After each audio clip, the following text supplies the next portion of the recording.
എല്ലാ പ്രിയമിത്രങ്ങൾക്കും പുതിയൊരു വീഡിയോയിലേക്ക് സ്വാഗതം. നമുക്കിന്ന് സ്റ്റെം സ്റ്റിച്ച് പരിചയപ്പെടാം കേട്ടോ. ബേസിക് സ്റ്റിച്ചാണ്, എംബ്രോയ്ഡറിയിൽ ഒഴിച്ചുകൂടാനാവാത്ത സ്റ്റിച്ചാണ്. എളുപ്പമാണ്.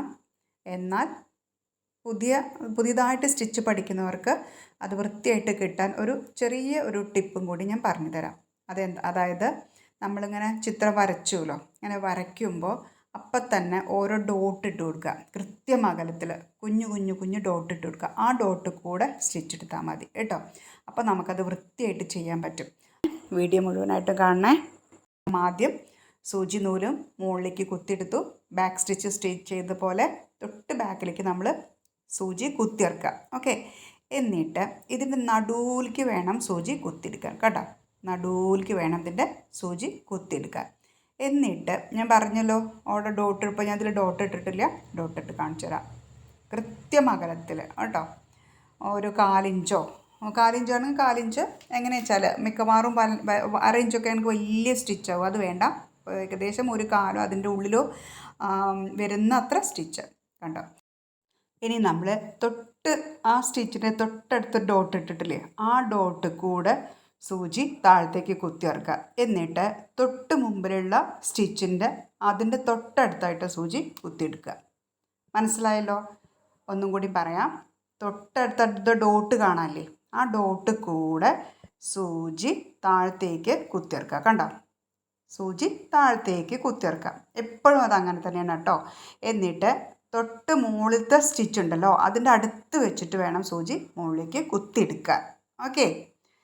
അപ്പോൾ എളുപ്പമാണ്. അപ്പോൾ ഇനി ഒന്നും കൂടിയും പറയാം. ആ ഡോട്ട് ഉണ്ടല്ലോ, ആ ഡോട്ട് കൂടെ സൂചി താഴത്തേക്ക് കുത്തിയിറക്കുക. ഇതൊക്കെ ഒരേ അകലത്തിലാണ് കേട്ടോ. അതാണ് അതിൻ്റെ ഭംഗി. സൂചി നമ്മൾ കുത്തിയിറക്കി. ഇനി തൊട്ട് മുകളിലുള്ള സ്റ്റിച്ചിൻ്റെ അതിൻ്റെ തൊട്ടടുത്ത് വെച്ചിട്ട് സൂചി നമ്മൾ മുകളിലേക്ക് കുത്തിയിറക്കുക. അപ്പോൾ ഈ 2 സ്റ്റിച്ചിൻ്റെ നടുവിൽ വെച്ചിട്ടാണ് ഇപ്പോൾ നമ്മൾ കുത്തിയെടുത്തിരിക്കുന്നത്. അതും കൂടെ ശ്രദ്ധിച്ചോളൂ. നമ്മൾ കുത്തിയെടുത്ത സ്റ്റിച്ച് 2ൻ്റെയും നടുവിലായിട്ടാണ്.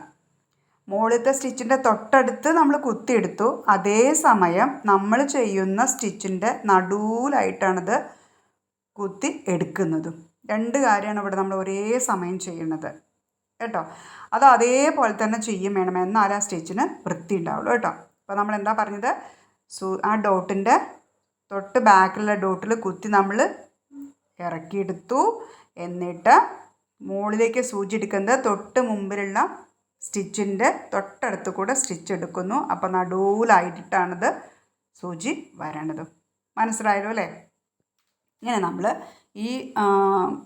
ഇപ്പോൾ നമ്മൾ ചെയ്യുന്നത് ലീഫാണല്ലോ, ഈ ലീഫ് മുഴുവൻ ചെയ്ത് പഠിക്കുക. പറ്റുമെങ്കിൽ വേറെ ഒരു ലീഫും കൂടി നിങ്ങൾ ചെയ്ത് നോക്കുക. കാരണം ഇത് എളുപ്പമാണെന്നൊക്കെ നമുക്ക് തോന്നും, പക്ഷേ നല്ല വൃത്തി ഉണ്ടായിരിക്കും. നമ്മളൊരു ഓരോ സ്റ്റിച്ച് ചെയ്യുമ്പോഴും ഞാൻ പറയാറുണ്ട്, ഹാൻഡ് എംബ്രോയ്ഡറി ഭംഗി എന്ന് പറയുന്നത് അതിൻ്റെ സ്റ്റിച്ചിൻ്റെ പെർഫെക്ഷനാണ്. അപ്പോൾ അത് കിട്ടണമെങ്കിൽ ചെയ്ത് പഠിക്കുക കേട്ടോ. അപ്പോൾ ഇപ്പോൾ ഒരു ലീഫാണ് ഞാൻ തൽക്കാലം ചെയ്തിട്ടുള്ളൂ. ഇനി നമ്മൾ തണ്ട് ശരിക്കുള്ള സ്റ്റെം തന്നെ ചെയ്ത് പഠിക്കുക. ഇത് ഞാൻ എടുക്കാൻ കാരണം എന്താണെന്ന് വെച്ചാൽ, സാധാരണ സ്റ്റെമ്മ് സ്ട്രെയിറ്റ് ലൈനായിരിക്കും. സ്ട്രെയിറ്റ് ലൈൻ നമുക്ക് ചെയ്യാൻ എളുപ്പമായിരിക്കും അല്ലേ.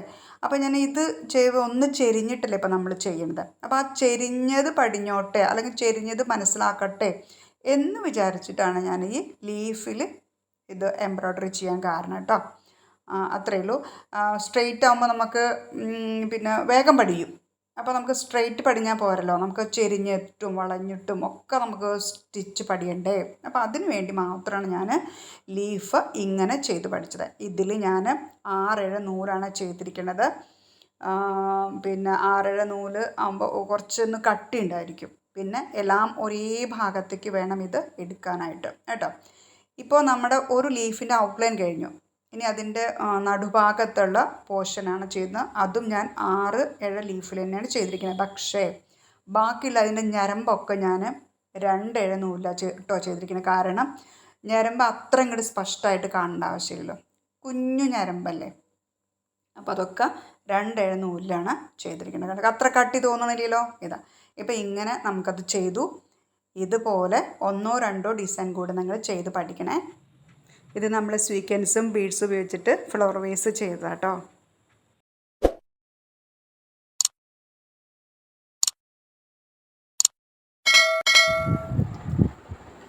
അപ്പം നമുക്ക് സ്വീക്വൻസും ബീഡ്സും വെച്ചിട്ട് എങ്ങനെ ഫ്ലവർ ഉണ്ടാക്കിയെന്ന് നോക്കി നോക്കാം. സിമ്പിളാട്ടോ. ഞാൻ ആദ്യം തന്നെ ഇതിൻ്റെ സ്റ്റെമ്മ് ഉപയോഗിച്ചിട്ട് അതിൻ്റെ തണ്ടൊക്കെ ഞാൻ ചെയ്ത് വെച്ചിട്ടുണ്ട്. നേരത്തെ നമ്മൾ ചെയ്തതുപോലെ തന്നെയാണ്. അങ്ങനെ ചെരിച്ചിട്ട് ചെറിയൊരു ചെരുവിലാണ് ഇത് ചെയ്തിരിക്കണമെന്ന് മാത്രമേ ഉള്ളൂ. സംഭവം അത്രയേ ഉള്ളൂ. നമ്മൾ ആദ്യം സ്വീക്വൻസ് വയ്ക്കുക, അതിൻ്റെ മുകളിലേക്ക് മുത്തിടുക, എന്നിട്ട് തൊട്ടപ്പുറത്തേക്ക് നമ്മൾ സ്റ്റിച്ച് താഴ്ത്തിയിടുക. അത്ര വേണ്ടു. അതായത് സൂചി ആദ്യം മുകളിലേക്ക് കുത്തിയെടുക്കുക, എന്നിട്ട് പിന്നെ എന്താണ് സ്വീക്വൻസ് ഇടുക, ഒപ്പം തന്നെ മുത്തിടുക, തൊട്ടപ്പുറത്തേക്ക് അതേ ഹോളിൽ തന്നെ താഴ്ത്തിയിട്ടാൽ മതി കേട്ടോ. ഇങ്ങനെ നമുക്ക് ഈ ഒരു ഡിസൈൻ വളരെ സിമ്പിൾ ഡിസൈനാണ്. അത് ആർക്കും ചെയ്യാവുന്ന സിമ്പിൾ ഡിസൈനാണ്.